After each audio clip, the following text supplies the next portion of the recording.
Hola, queridos amigos. What a pleasure to be with you. Yo soy Deby Beard y como siempre, encantada de poder convivir, de poder platicar, gracias a la American Society, a nuestro queridísimo presidente Larry Rubin.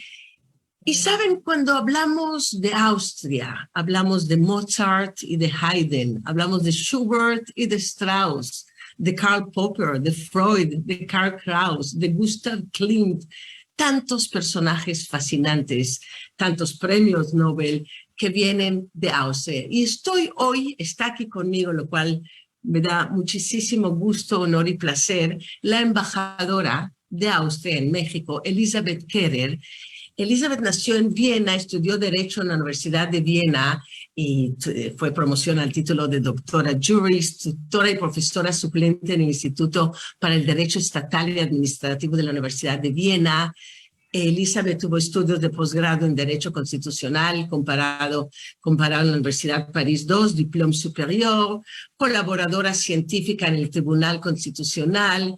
Ingresó también al Ministerio Federal de Relaciones Exteriores en el Departamento de Derecho Internacional. Fue consejera en la representación permanente de Austria ante la Organización de las Naciones Unidas en Nueva York. Fue ministra consejera en la Embajada de Austria en Dublín.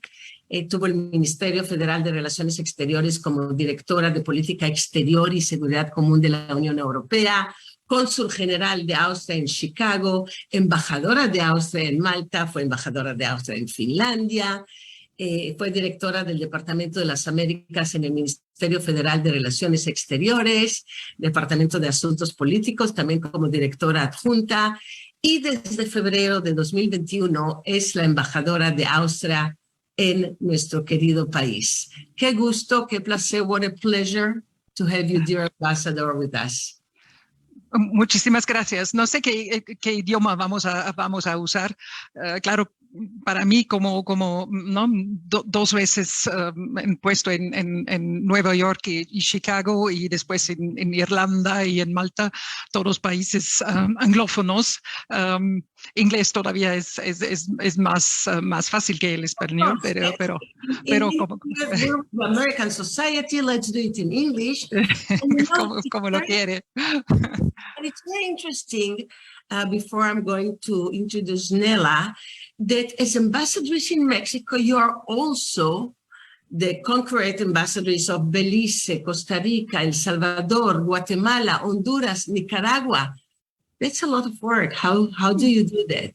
Well, I try to keep all those strings sort of firmly in my hands, but it is very difficult. Seven countries, one of them Mexico, which is huge, extremely important for us, a very important partner in many things. And then you have smaller countries which are probably more proportionate in size to Austria than Mexico, because I mean Austria is a country of 9 million inhabitants, so we are really not that big, even though we have a long history with Mexico, and we were once a much larger empire until 1918.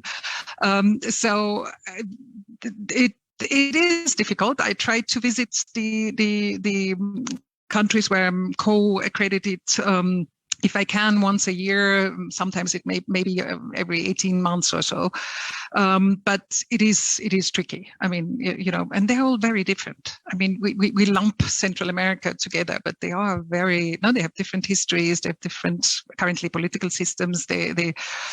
So it's a challenge, I have to say, but. Admittedly, of course, the focus is on Mexico because it's so big, it's so important to us, and it's one of our very close partners in multilateral in the multilateral agenda, the rule of law, the international agreements, the human rights issues, environmental issues, but especially disarmament. That's one area where we work very closely with Mexico, because that's a common goal to reduce the threat of weapons of mass destruction and the flow of small arms. All of that we work on in all these issues. We work very closely with Mexico. So that's one area where we work together very closely. And about tourism, how strong is this tourism part between Mexico and Austria? Well, of course, this pandemic, which is still with us and still is still, keeping things, down. But the pandemic has, of course, reduced the numbers significantly. But the tourism, we don't have exact numbers yet for this year, but it's of course up significantly, because we had a direct flight from Vienna to Cancun from October to April. They used the winter season because that's when it's gray and a bit sad back home, and people are more than happy to travel to Mexico, where it's especially Quintana Roo and the Yucatan Peninsula, where it's sunny and beautiful, and with a direct flight from Vienna, that of course they brought in I think 900 people per week, not only Austrians, of course, because we're a hub for Central and Southeastern Europe. But that was it increased the numbers by the thousands, that's for sure. Vice versa, I'll ask Nela whether she has more recent figures, but it's always been a smaller group of, I think, 10,000, 12,000 people visiting Austria, Mexicans. We hope to grow that group, to make it, a bit larger. But of course, Austria is one country in Europe, and Europe is far from Mexico. So when Mexicans travel, they very often do a kind of a tour of several European countries. Look at yourself. I mean, when you're going to Europe, you're not just visiting one country, you're visiting more.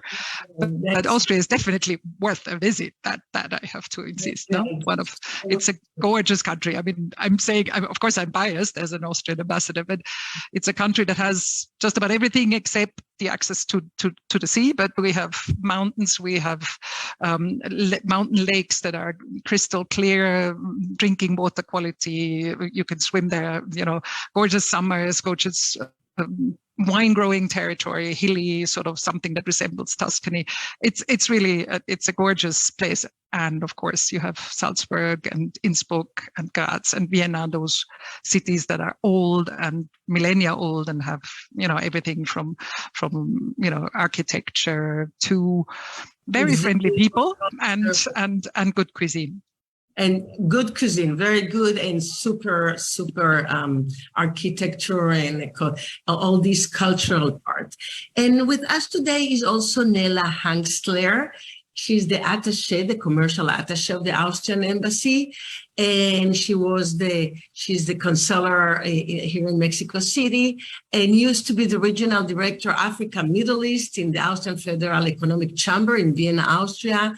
The commercial consular in the Austrian embassy in Lagos, Nigeria, also in Washington, deputy trade commissioner in Berlin, Germany, a deputy trade commissioner in Austrian Trade Commission, New Delhi, India, Young Professional Program, Austrian Federal Economic Chamber, internship in Styra House, Brussels, Belgium, Master in Law.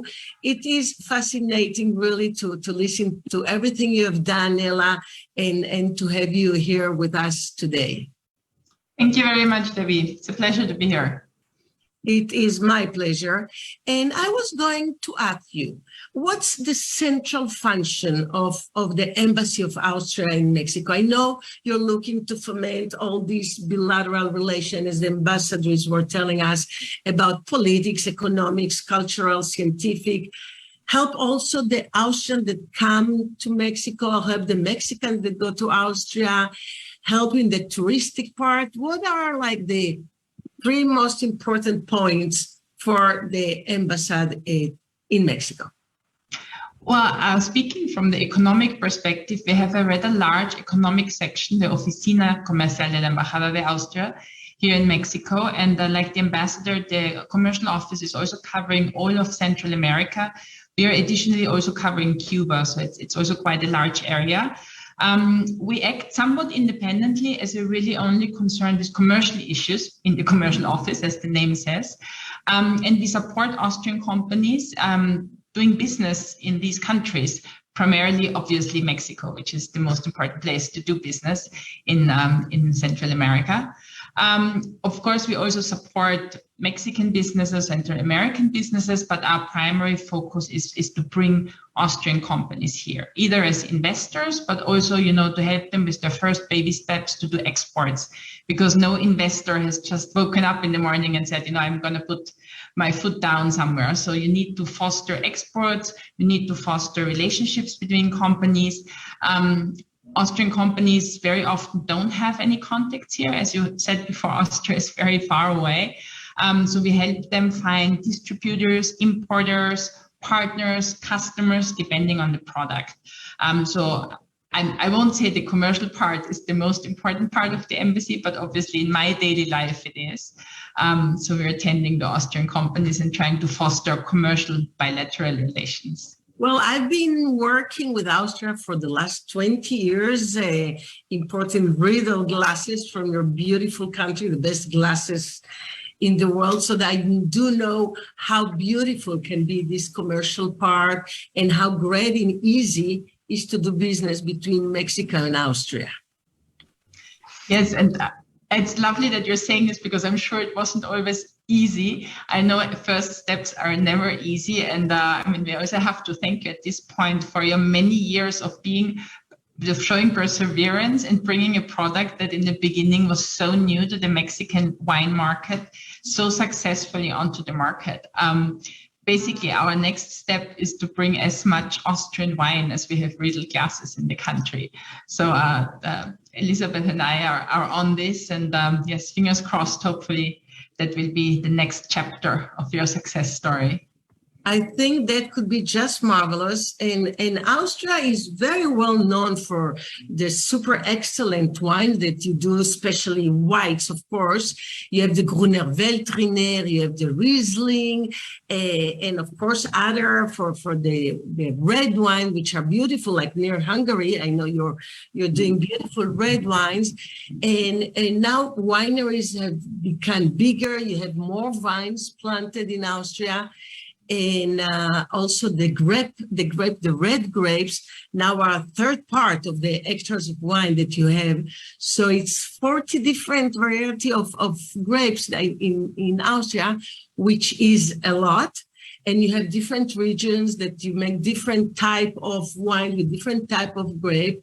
And I think it's really marvelous that we will start having more of them in here, because they have really special personality. Your wines are seductive, and this kind of climate that it has, it's so versatile that you can have, of course, the Gruner Veltliner, which is marvelous, and it's such beautiful wines with all those aromas, and at the same time, the Müller-Thurgau, the Riesling, the Gewürztraminer, and the Pinot Gris, Chardonnay, Sauvignon Blanc, they all really find their terroir in beautiful Austria.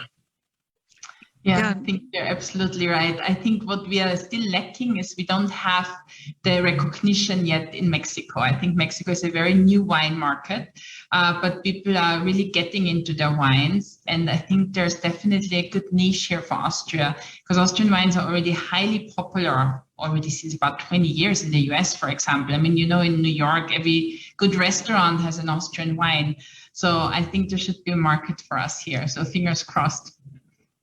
I think, one of the successes or the reasons for the success in the US, I think, was that the Austrian, especially the whites, go very well with Asian or fusion cuisine, no? that has spices and flavors. And I think that should work brilliantly with the fabulous Mexican cuisine. I mean, which is, extraordinary anyway, and which I think both Nella and I are enjoying sort of immensely. So to partner that with an Austrian wine should really work very well. So we'll start working on that in the autumn to try to get that partnership sort of.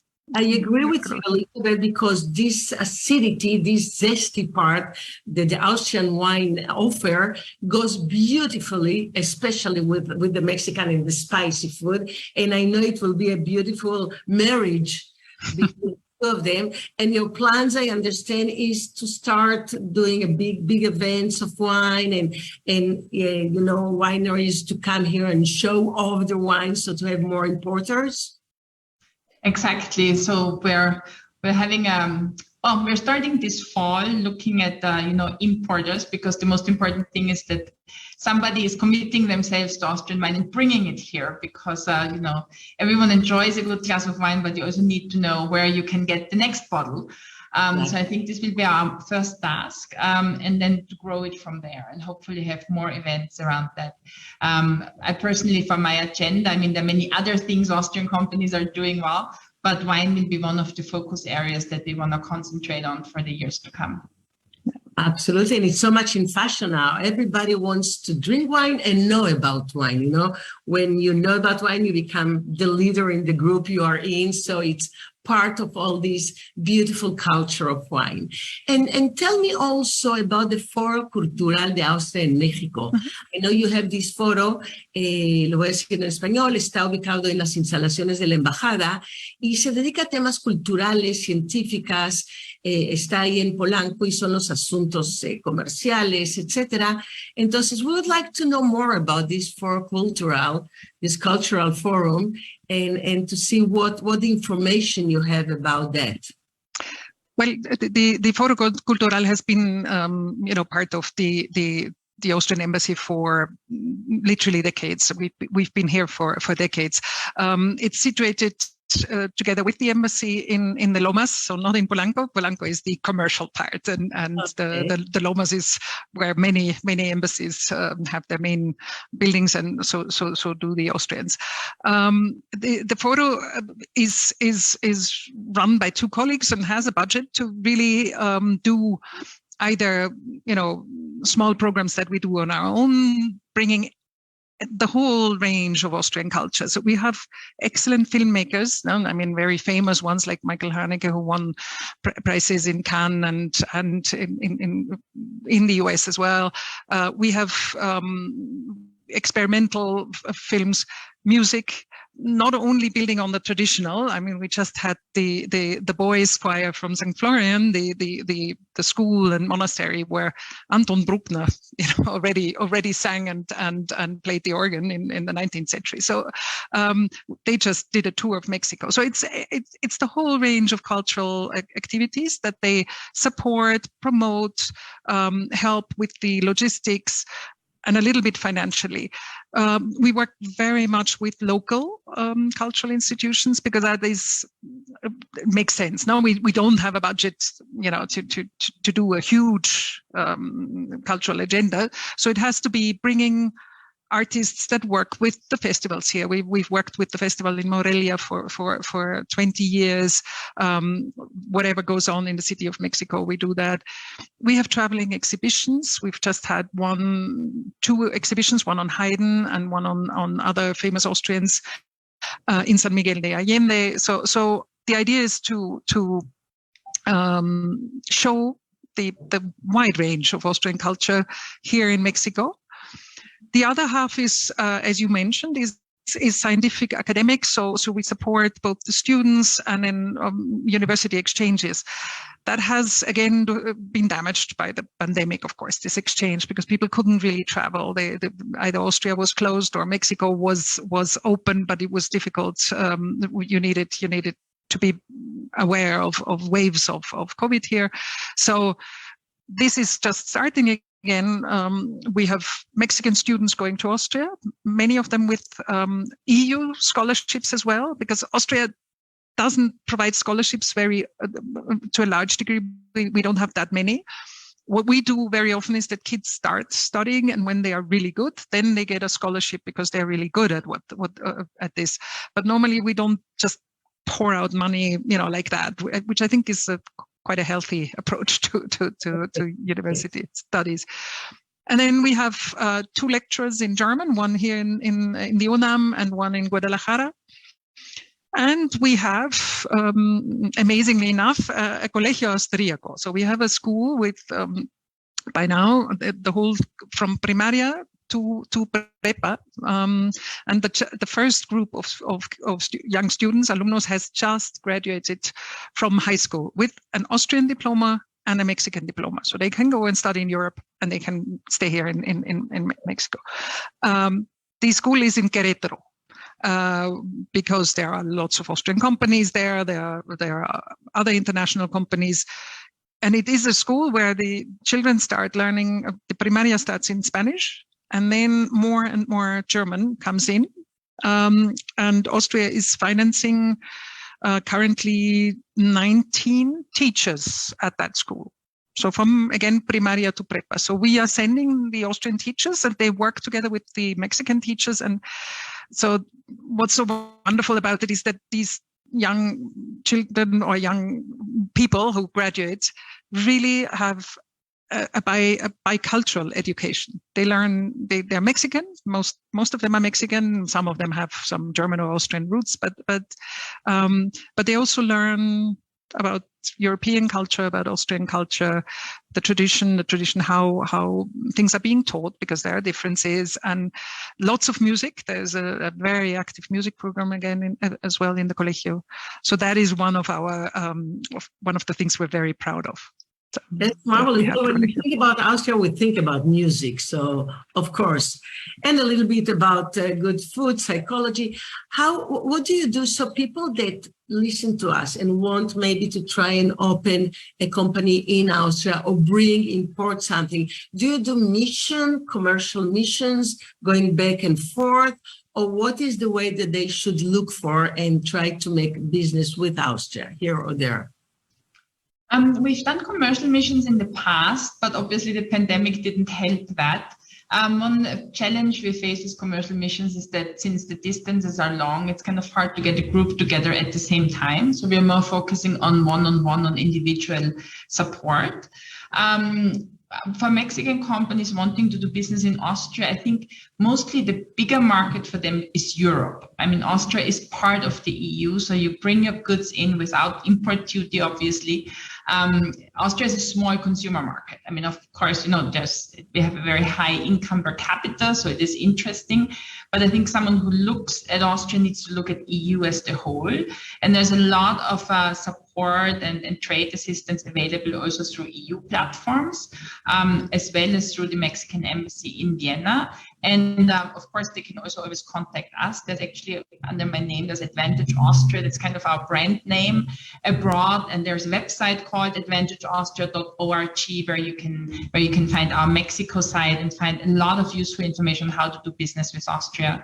And if that doesn't help you, then please get in touch with us and we see what we can do.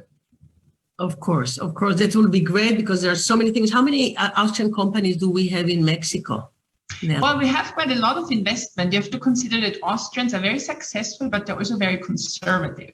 They're usually, even the most successful international Austrian companies are still family run, most of them. So for them to go abroad and invest abroad is always a major decision. Nevertheless, Mexico has become one of the most important investment destinations. And we've got about 100 Austrian companies invested here, which is, last time I checked statistically, it's more than €1 billion of investment in total. I think €1.3 billion. I think about 8,000 employments created in Mexico. They're obviously very heavily invested in the automotive industry as suppliers to the big OEMs. A lot of them came with the German car brands that they're already familiar with as clients in Europe. But they're also in other sectors like plastics industry, and they're pretty much not all over the country, I wouldn't say that, but the Bahia region is important, very important, North, Monterrey, Coahuila, few companies in Puebla. So we're actually very excited also that there's a lot of interest still going on. I have about, I'd say like a conversation a month at least, very seriously with an Austrian company that is considering bringing production to Mexico. So yay, Mexico. Wow, that's good to know. Dear Ambassador, before we finish, would you like to say something, to tell us something? And also, I would love to know how it has been for you this year or the time that you've been living in Mexico. Well, I have to say that this is my last posting. When you read out my CV, it was quite obvious that my career is already very long, so it's coming to an end. And the only actually Mexico was the post I applied for. I didn't apply for anything else. I decided this was the country I wanted to live in for several years. So it has been wonderful. Now it's so beautiful, and this mix of this very old culture, the pre-Columbian, then of course also the colonial towns are just a marvel. The food, the landscape, the variety. This country really has it all. So I think it has a great future. They just have to make sure that, how should I say, that they reap the benefits of having a country that lends itself to renewable energies, that has, landscape that should be used for tourism because it's so spectacular, from 5,000-meter high mountains to the beautiful beaches, and from the desert to the rainforest in the south. I mean, I've started to travel a bit. I mean, the problem again was I came in right in February last year, so it was still the pandemic. So most people I now have to try to figure out whether I remember the eyes that I had seen on above the Cobreboca or on video. Now it's the perfect time for you to go and all the country. Yeah. I've already traveled around the Yucatan and to Palenque, and and I've done little, of course, day tours or weekend tours, and I hope to do more. So it's been wonderful. It's not always the easiest partner politically, because I mean Mexico is a huge country, and of course right now, as you know, Europe is in a war with this really horrendous Russian invasion in Ukraine. So there we are trying also to work with our Mexican partners, and I understand for Mexico this is far away, but it's a matter of principle. And if one large country attacks a smaller neighbor, that is something that is really such a fundamental breach of the principles that we are working on. That we're trying to explain what we're doing in Europe. We're trying to explain it to all, the Mexican population, the media, and we work with our colleagues in the Cancilleria and in the administration here to explain the European positions on that one as best we can. So it's intense. It's a challenge sometimes, because we are different cultures, European and Mexican or Latin American. But it's wonderful. And I mean, people are adorable here. They are patient with my Spanish. They do their best to understand me and to communicate. And people are extremely generous as well. I find them really hospitable and generous here. So thank you. I'm having a great time. Thank you. You are adorable and generous, so that makes everything absolutely easier. And Nela? Yeah, I can only concur with everything that Elisabeth has just said. I'm actually very happy because my posting is long. The Austrian commercial councillors, we are always on post for 7 years. So I don't already feel, I feel I have so much time left. I know time is running, but as Elisabeth said, now, like, we only really got to start exploring and doing all that we need to do and want to do about half a year or barely a year ago. So I feel very happy that I have still all this time to really get to know, hopefully, most corners of Mexico really well. And as Elisabeth said, I think for me, the main thing is always the people. I think, to make you happy somewhere and make you feel at home, which in our job is the biggest challenge, because we're always moving. And it's just such a blessing to be in a country where people are so outgoingly friendly and welcoming. Yeah, I'm very happy here. Oh, that's beautiful. And now that you said that the people, and I agree with you, the first time I went to Africa, which I love, and I was with my radio program for 20 years with Sergio Sarmiento. And I remember that when they called me, I said, you know what? I came for the animals, but I will come again and again because of the people. So people are what makes the spirit and the everything about a place, todo el espíritu de un lugar. Well, I really want to thank you so much, Ambassador of Austria and Mexico, Elisabeth Kehrer. What a super, super pleasure to have you with us today. And it's really, you're a super, super person.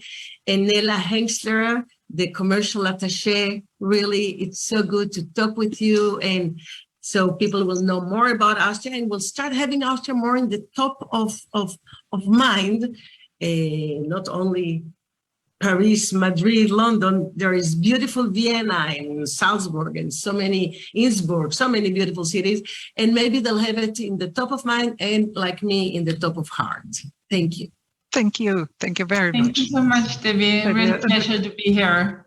I can only concur. It's been a pleasure, and I look forward to the next meeting, and especially to working with you on the wine promotion. So You know you can count on me. And thank you for your time, and thank you everybody. Thank you the American Society, and have a beautiful evening. thank you. Bye. Bye. Thank you. Bye. Thank you. Thank you.